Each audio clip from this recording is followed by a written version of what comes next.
Karishma Chugani, and I am a current parent at AISL.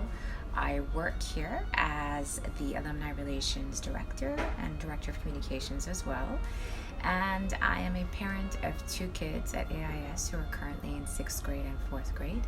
I have been a parent at AISL since my daughter, my eldest, was in preschool at the age of 3. She was in the first preschool class at AIS, so I think I've been a parent here for about 9 years now, if I'm not mistaken. AIS has been a part of my childhood as I am alumni, and it has been a part of, it's interesting, I didn't realize, looking back, that I would move back to Nigeria after being away for so long, but I'm back here now and life comes full circle. I'm Hamisha, Daryani, and I'm a filmmaker, motivation speaker, and entrepreneur. I'm Shiv, Daryani, and I am the third sibling and baby of the family. I just moved back to Nigeria a few months ago after I had left in 2002, having just completed grade 6 at AIS. I am currently the managing director of Punar Group, which is a family-owned business based here in Nigeria.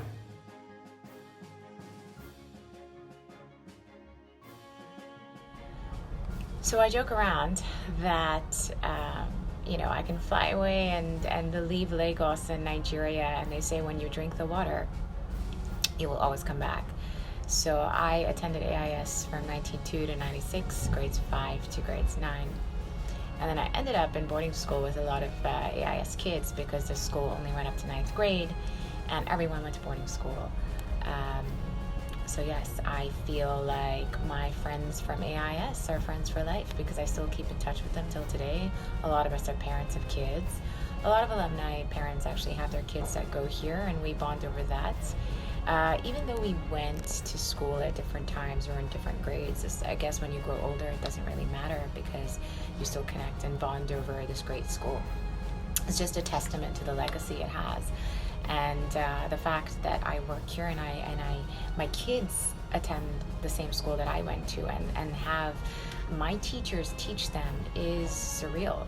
I mean, I see Mr. Oke and I see Mrs. Edo, I see Madame Ayo, Mr. Omolu, Mr. Alfred, so many teachers that taught me now, teaching my kids, and it is just an amazing feeling because there's a sense of continuity and connection. And like I said, the school has a legacy, and the legacy are its people. It's not so much the walls, and I think that's what's special about it. That's what happens when alumni come and visit. Over here, they come to see the people, and I think that's what's most special. So for me, it feels like family, and I'm glad that my kids get to have that experience because in this big world out there, when they fly off eventually, at least they'll have very strong roots, which is really important. I attended AIS between 1993 and 1996. Am I still in touch with people from AIS? Totally. So my siblings, Karishma and Shiv, who both moved back to Lagos, I'm definitely in touch with them. And a lot of people there. I've also moved back to Lagos, and what's interesting is I opened a restaurant and I ran the canteen for 3 years. So I joined AIS halfway through grade 3 and left after grade 6 in 2002. I remember it being the biggest school that I had been to at this time, and I was just shocked by all the different kids from all over the world and all the cool facilities that the school had. I remember there used to be a chocolate royale stand that would serve us brownies and ice cream for recess, which I don't think is there anymore, but was definitely the highlight often. I remember just meeting so many people during my time there, and one of the great things is that I've been able to catch up with so many of them after I returned all these years later. Okay, so my career journey so far has been versatile, to say the least. After graduating from the University of Toronto, I majored in political science, sociology, and I minored in psychology. And after I graduated, I told my parents that I wanted to go to music school. I have a great love and passion for music, and I was always involved in it in school. I was in jazz bands and a cappella groups and theater. I was one of the artsy kids. And I told my parents, I said, look, this is what I want to do with my career and my life. So I went to this amazing school in Toronto called the Harris Institute for the Arts. And I'd like to say that experience was crucial to my career going forward. And as soon as I finished and I graduated from there, I moved back to Nigeria. And at that point, Nigeria was changing, and I ended up coming back to work for an entertainment company here. I ended up producing concerts and managing artists, and I had this whole world where I was producing very large events in the entertainment industry. And I would like to say that it wasn't so much what I learned in school and textbooks that got me through it. And this is basically what I have to share. I mean, from whatever experience I've accumulated in my various career paths, I think the mindset and the ability to be flexible and the ability to be able to kind of move with the times and to work with what you have, especially moving back to Nigeria, is so important. It's being resourceful, it's being resilient, and not complaining, because this country has so much to offer. So I went to university in Canada, and then I went and did my postgrad in Switzerland, and I then moved back to Lagos, Nigeria, and opened Bistro 7, a restaurant which I ran for 7 years. It just got acquired 2 years ago. In between, I was also simultaneously conducting self-development workshops for companies. And then I jumped into my big dream, which was making a movie. So I just recently made Namaste Wahala, which is a Bollywood movie that actually got acquired by Netflix. So it's super exciting, and I've really enjoyed my career development so far. So after leaving AIS, I finished up middle school, high school, and university in Canada, and I had studied business. I managed to land a job in finance, specifically investment banking in New York City out of college. And then after finishing up there, after a few years, I ended up moving to Toronto, where I joined Uber. So Uber at the time was a really, really small company, and not many people had heard of it. And I never knew that it would turn into the company that it is today. So it was quite an incredible journey to kind of see that company grow from what it was when I started to the kind of global powerhouse that it is today. It's really important to kind of throw yourself into situations and grab opportunities that seem the most challenging and the most scary, the ones that make you the most uncomfortable and kind of take you right out of your comfort zone. Those end up offering the greatest learning opportunities and the greatest growth potential. They're obviously, incredibly hard and challenging to get through, but when you do, it's amazing. Like, for example, when I was switching industries, so moving from finance to tech, I knew I wanted to make the switch, but it didn't make it any less scary. I think,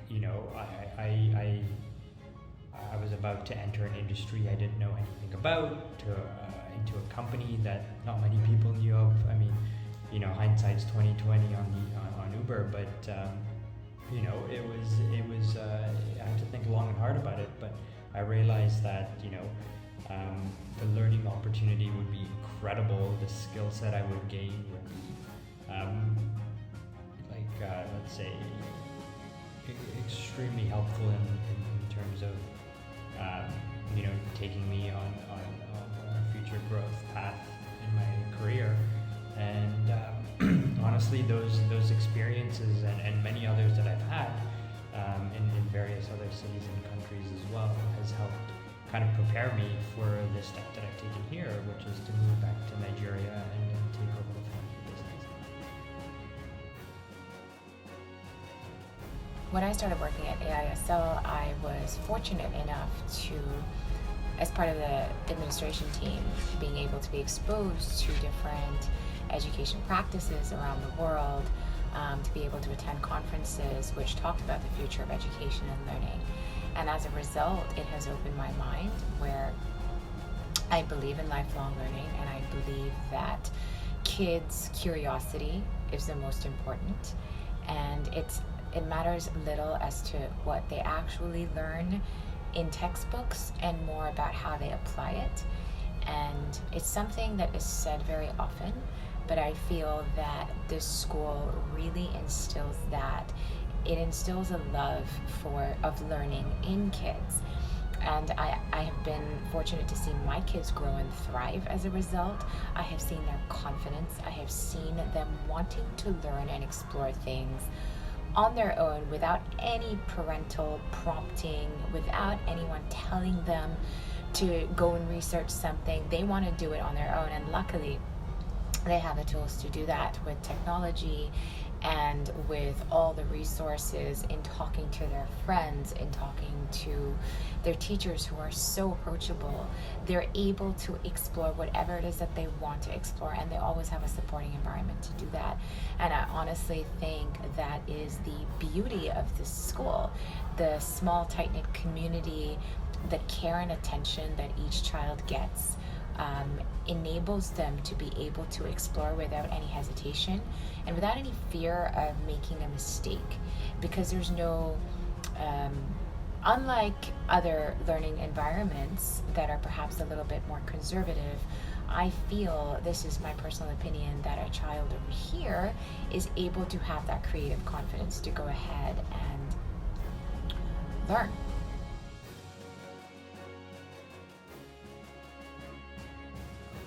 AIS prepared me for the world, as I attended at a very young age, and what I found amazing about AIS was a sense of community. We had so many different people from different nationalities, and it was just wonderful going to school together and learning from everyone. So I guess the biggest lesson that stuck with me is definitely the power of relationships and how resilient they are. I left AIS when I was in grade 6.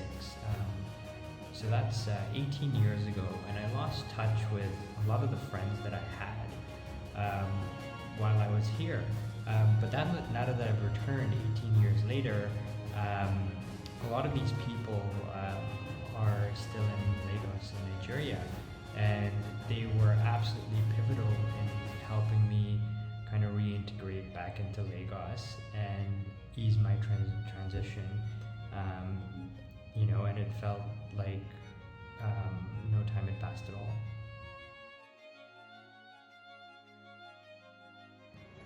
I moved back to Nigeria 11 years ago for love. I got married here.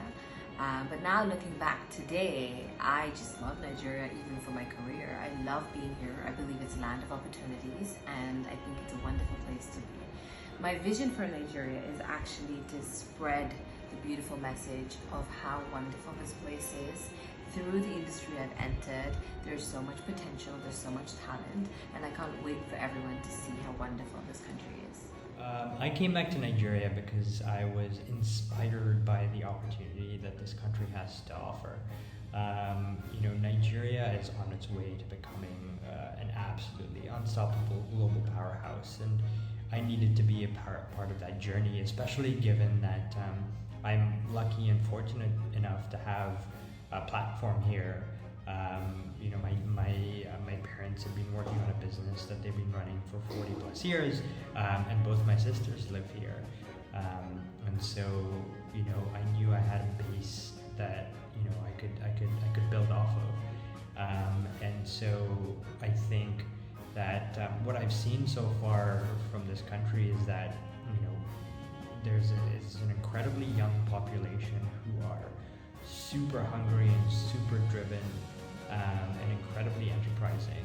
And I think there's just so much energy and momentum that can be harnessed in the right way. And if it is, I think Nigeria is going to be unstoppable. I mean, there's lots of work to be done in order to kind of get there. for example, a lot of investment needs to go into the country's infrastructure, and that's where I hope to sort of spend a lot of my time. Which is where a lot of our business focuses on already.